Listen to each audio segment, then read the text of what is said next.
عاقبة للمتقين والصلاة والسلام على سيد الأنبياء والمرسلين سيدنا وحبيبنا وحبيب رب العالمين محمد وعلى آله وأصحابه ومن هدى بهديه إلى يوم الدين. قال الله تبارك وتعالى في كتابه المجيد والفرقان الحميد: فأعوذ بالله من الشيطان الرجيم، بسم الله الرحمن الرحيم. وبشر عبادي الذين يستمعون القول ويتبعون أحسنه أولئك الذين هداهم الله وأولئك هم أولو الألباب. وروى مسلم عن النبي صلى الله عليه وسلم بسنده المتصل أنه قال: الماهر بالقرآن مع السفرة الكرام البررة، أو كما قال صلی اللہ علیہ وسلم. برادران اسلام، سب سے پہلے ہم رب کریم کا شکر ادا کرتے ہیں کہ اللہ رب العزت نے فتنوں کے ایسے دور میں، جس دور میں ساری دنیا صرف دنیا کی طرف دوڑی چلی جا رہی ہے اور اسلام اور ایمان سے اور قرآن کی تعلیمات سے روگردانی اختیار کر رہی ہے، جب ہم اپنے معاشرے پر نظر کرتے ہیں تو ایسا محسوس ہوتا ہے جیسے قرآن کریم نے اللہ کے رسول صلی اللہ علیہ وسلم مکہ مکرمہ میں اہل مکہ کی جو شکایت بیان کرتے ہیں اسے قرآن نے ذکر کیا: ان قوم اتخذوا هذا القرآن مہجورا، کہ اللہ میری اس قوم نے قرآن کریم کو ترک کر دیا ہے، اسے چھوڑ دیا ہے. امام ابن القیم الجوزی فرماتے ہیں کہ قرآن کریم کو چھوڑنے کا کیا مطلب ہوتا ہے؟ قرآن کو چھوڑنے کا مطلب یہ ہے کہ قرآن کریم کو سننا چھوڑ دیا جائے، قرآن کی تلاوت کرنا چھوڑ دیا جائے، قرآن پر غور و فکر کرنا چھوڑ دیا جائے، قرآن کریم پر عمل کرنا چھوڑ دیا جائے. یہاں تک کہ آپ نے لکھا ہے کہ قرآن کریم یہ چونکہ روحانی اور ظاہری بیماریوں کے لیے شفا ہے تو قرآن سے شفا کو حاصل کرنا چھوڑ دیا جائے. کہا یہ پانچوں قسم حجر بالقرآن میں شامل ہے، ان میں سے جس کسی کو بھی ہم چھوڑیں گے گویا کہ اللہ کے رسول صلی اللہ علیہ وسلم کی اس شکایت کا مصداق ٹھہریں گے جس میں آپ صلی اللہ علیہ وسلم نے ارشاد فرمایا کہ میری قوم نے قرآن کریم کو چھوڑ دیا. حضرات مفسرین نے لکھا ہے کہ اللہ کے رسول نے تو کفار کے بارے میں کہا، اس لیے کہ وہ قرآن کریم جب اللہ کے رسول تلاوت کرتے تھے تو وہ شور مچاتے تھے، وَالْغَوْ فِيهِ لَعَلَّكُمْ تَغْلِبُونَ کہہ کر. تو قرآن کریم نے ان کے بارے میں کہا. مگر آج صورتحال یہ ہے کہ حکیم الامت مجدد ملت حضرت تھانوی رحمۃ اللہ علیہ فرماتے ہیں کہ رسول اللہ صلی اللہ علیہ وسلم جب اس دنیا سے رحلت فرما گئے تو آپ صلی اللہ علیہ وسلم نے امت کو پورا دین عطا فرمایا.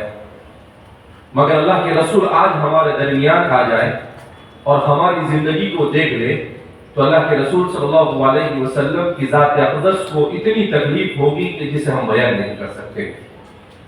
حضور کہیں گے کہ یہ وہی میری امت ہے جس کو میں پورا دین دے کر گیا اور اس نے پورے دین کو چھوڑ رکھا ہے.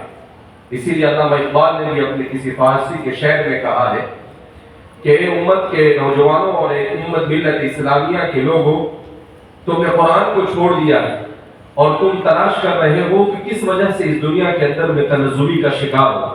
کہا تمہاری تنزلی کی سب سے بنیادی اور اہم اگر کوئی وجہ ہے تو وہ ہے قرآن کریم کو چھوڑ دینا.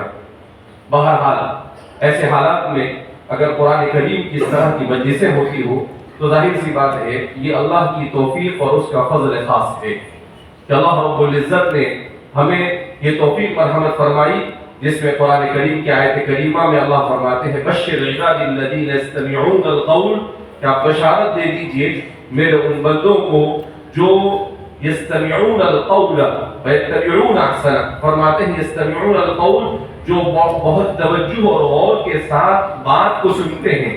حضرات مفسرین کی بڑی جماعت کہتی ہے کہ اس سے مراد قرآن کریم اور احادیث مبارکہ ہے، اس سے مراد اقوال حسنہ ہے. اور اس کے بعد قرآن کریم نے کہا اولئک الذین ھداھم اللہ واولئک ھم اولو الالباب، کہ جو قرآن کریم کو توجہ کے ساتھ سنتے ہیں اللہ انہیں ہدایت کی نعمت سے مالا مال فرماتا ہے، اور اللہ رب العزت ایسے لوگوں کو عقل مند کہتا ہے، اولئک ھم اولو الالباب، یہی لوگ عقل مند ہیں۔ کیوں عقل مند ہے؟ اس لیے اللہ کے کلام کو سن رہے ہیں، اگر بیوقوف ہوتے تو اللہ کے کلام کو نہ سنتے۔ تو قرآن کریم اس کا پڑھنا، اس کا سننا، اس کا سمجھ، ہر چیز عبادت ہے۔ اللہ کے رسول صلی اللہ علیہ وسلم نے بھی اسی لیے فرمایا کہ قرآن کریم کو مہارت کے ساتھ پڑھنے والا یہ کل قیامت کے دن مع السفرۃ الکرام البررہ ان فرشتوں کے ساتھ ہوگا جو اللہ کے فرشتوں میں سب سے افضل ترین فرشتے ہیں۔ اسی لیے اللہ کے رسول صلی اللہ علیہ وسلم جو قرآن پڑھتے تھے، حضرت براء بن عازب رضی اللہ تعالیٰ عنہ فرماتے ہیں، بخاری اور مسلم کی متفق علیہ روایت ہے کہ میں ایک دن عشاء کی نماز میں رسول اللہ صلی اللہ علیہ وسلم کی مسجد میں جا پہنچا تو اللہ کے رسول صلی اللہ علیہ وسلم نے والتین والزیتون کی تلاوت کی۔ فرماتے ہیں ایسی تلاوت کی کہ میرے کانوں نے ایسی حسین تلاوت کبھی نہیں سنی۔ اتنا بہترین قرآن پڑھتے تھے اللہ کے رسول صلی اللہ علیہ وسلم کہ جب بھی ہم حضور سے قرآن سنتے تھے تو ہمیں یہ ہوتا تھا کہ آپ پڑھتے رہیں اور ہم سنتے رہیں۔ اللہ کے رسول صلی اللہ علیہ وسلم نے اپنے صحابہ کو بھی اسی طریقے سے ٹرین کیا تھا۔ خود اللہ کے رسول صلی اللہ علیہ وسلم قرآن کے سننے کو پسند کرتے تھے، یعنی پڑھنا تو بہت بڑی عبادت ہے، جیسے ہم سننے کے لیے یہاں جمع ہوئے ہیں تو قرآن کے سننے کو پسند کرتے تھے۔ حضرت ابو موسیٰ اشعری رضی اللہ تعالیٰ عنہ فرماتے ہیں کہ ایک مرتبہ اللہ کے رسول صلی اللہ علیہ وسلم نے فجر کی نماز میں مجھے کہا، اے ابو موسیٰ میں نے آج رات میں تمہارا قرآن سنا۔ حضرت ابو موسیٰ اشعری کہتے ہیں کہ کب سنا؟ تو کہا کہ میں رات میں چکر لگانے کے لیے نکلا کہ دیکھوں میرے اصحاب میں کون بہترین قرآن پڑھتا ہے۔ جب میں تیرے گھر کے دروازے کے پاس سے گزرا تو تم قرآن پڑھ رہے تھے اور میرا جی خوش ہو رہا تھا۔ تو حضرت ابو موسیٰ فرماتے ہیں میں نے کہا کہ اللہ کے رسول اگر مجھے پتا ہوتا کہ آپ سن رہے ہیں تو میں اسے اور اچھے انداز میں پڑھتا۔ اللہ کے رسول صلی اللہ علیہ وسلم حضرت عبداللہ بن مسعود رضی اللہ تعالیٰ عنہ کو فرماتے تھے من یرید ان یقرأ القرآن غضا کما انزل، کہ اگر کوئی قرآن کریم کو ایسا پڑھنا چاہتا ہے جیسا کہ وہ نازل ہوا بالکل تر و تازہ، فلیقرأ بقراءۃ ابن ام عبد، تو وہ حضرت عبداللہ بن مسعود، ان کا عبداللہ بن ام عبد کہا جاتا ہے، کہا کہ عبداللہ بن ام مسعود کی طرح قرآن کریم کو پڑھیں۔ کہا وہ بھی اتنا بہترین قرآن پڑھتے تھے کہ ایک مجلس میں حضرت عبداللہ بن مسعود نے جب سورہ یوسف کی تلاوت کی تو فرماتے ہیں مجلس پر ایسا سما بن گیا کہ بہت سارے لوگوں کو ہوش بھی باقی نہیں رہا، ایسا قرآن پڑھتے تھے۔ تو ایک آدمی کھڑا ہوا، کہا ایسا کیسا قرآن پڑھتے ہو آپ؟ کہا کہ عجیب قرآن پڑھا آپ نے۔ کہا کہ میں نے اسی طریقے سے سورہ یوسف اللہ کے رسول کو سنایا، جب میں سنا کر فارغ ہوا تو اللہ کے رسول نے کہا احسنت یا ابن مسعود، اے ابن مسعود کتنا اچھا کام اور کتنا بہترین قرآن تم نے سنایا۔ اللہ کے رسول صلی اللہ علیہ وسلم حضرت ابی بن کعب سے ایک مرتبہ کہتے ہیں کہ اقرأ علیک، کہ میں تم کو قرآن سنانا چاہتا ہوں اس لیے کہ اللہ نے مجھے کہا ہے کہ تمہیں قرآن سناؤ۔ تو حضرت ابی بن کعب نے کہا وہل سمانی ربی، کیا میرے اللہ نے میرا نام لے کر کہا آپ سے؟ کہا ہاں اللہ نے آپ کا نام لے کر کہا ہے کہ ابی بن کعب کو قرآن سناؤ۔ تو وہ رونے لگے، کہا میرے رب نے نام لیا میرا۔ یہ کسی برکت تھی؟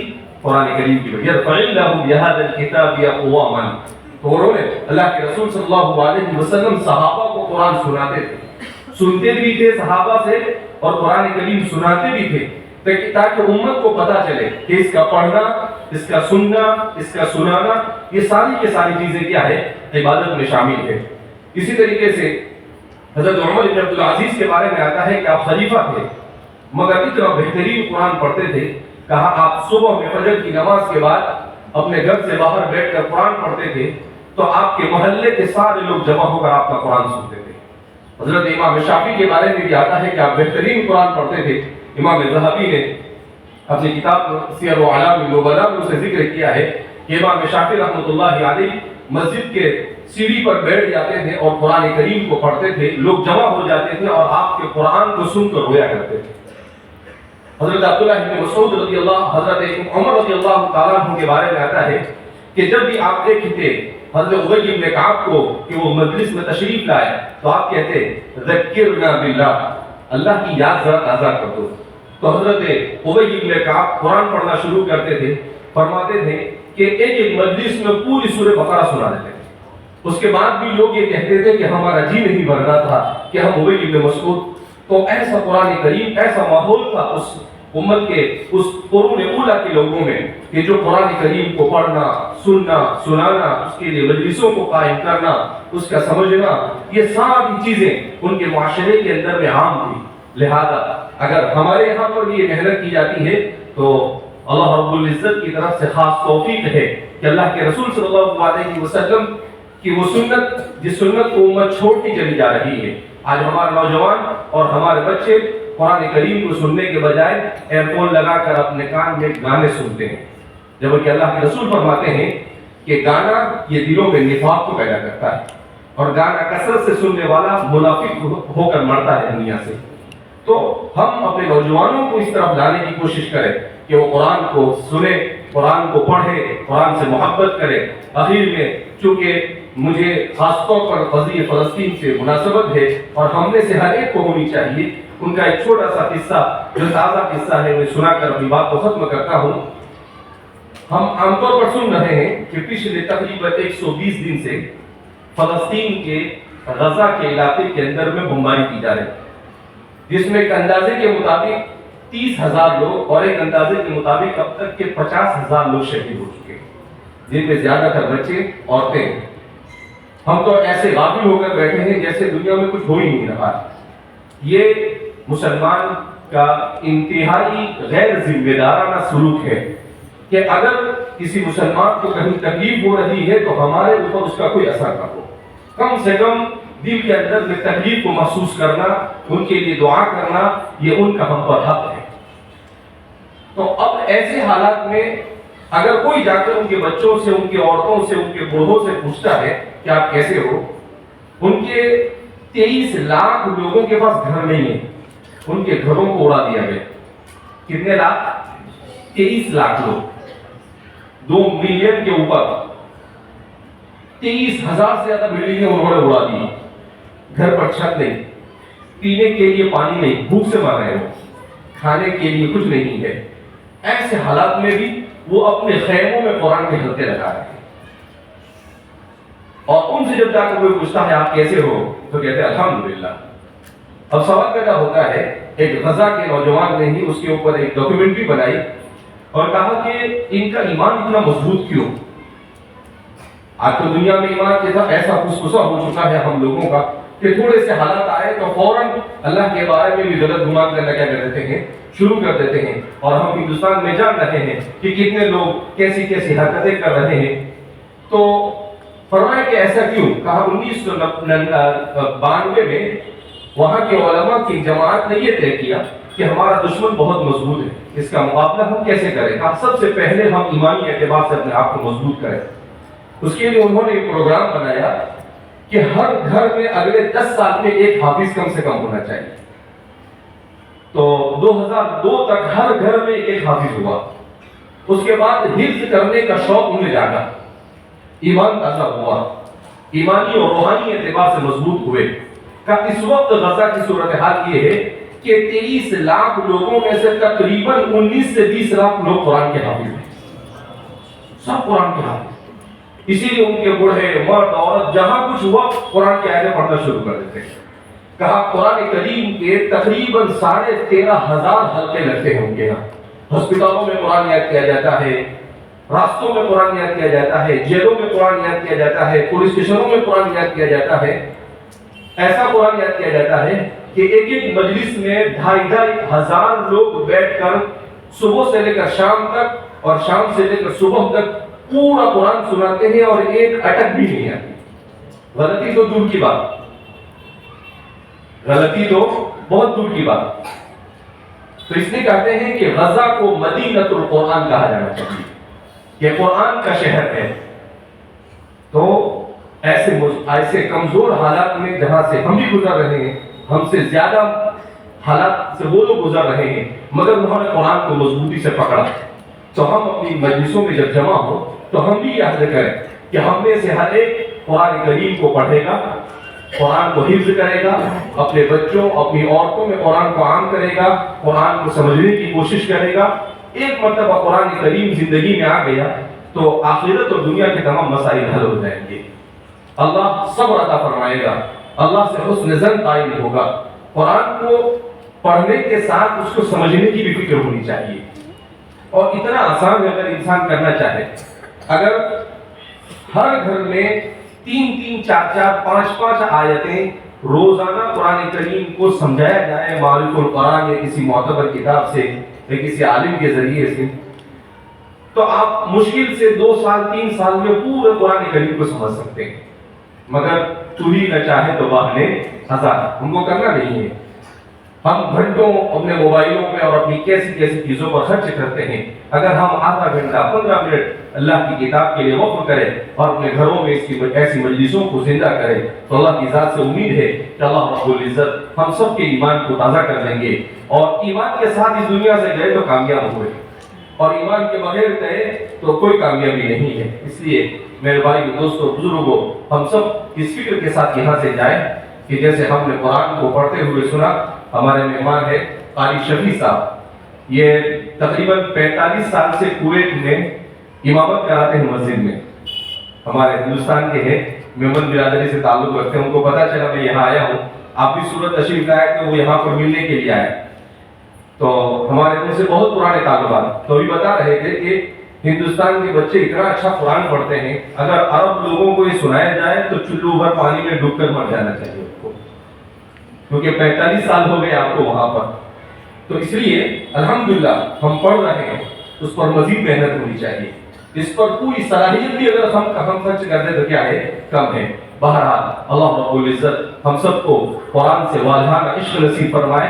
جن دوست اور احباب نے اس مجلس کو منعقد کیا ہے اللہ انہیں دارین میں بہترین بدلہ عطا فرمائے، اور ہم سب کو بھی قرآن کریم کے ساتھ ایسا عشق نصیب فرمائے کہ جو اللہ کی رضامندی کے حاصل کرنے کا ذریعہ بن جائے۔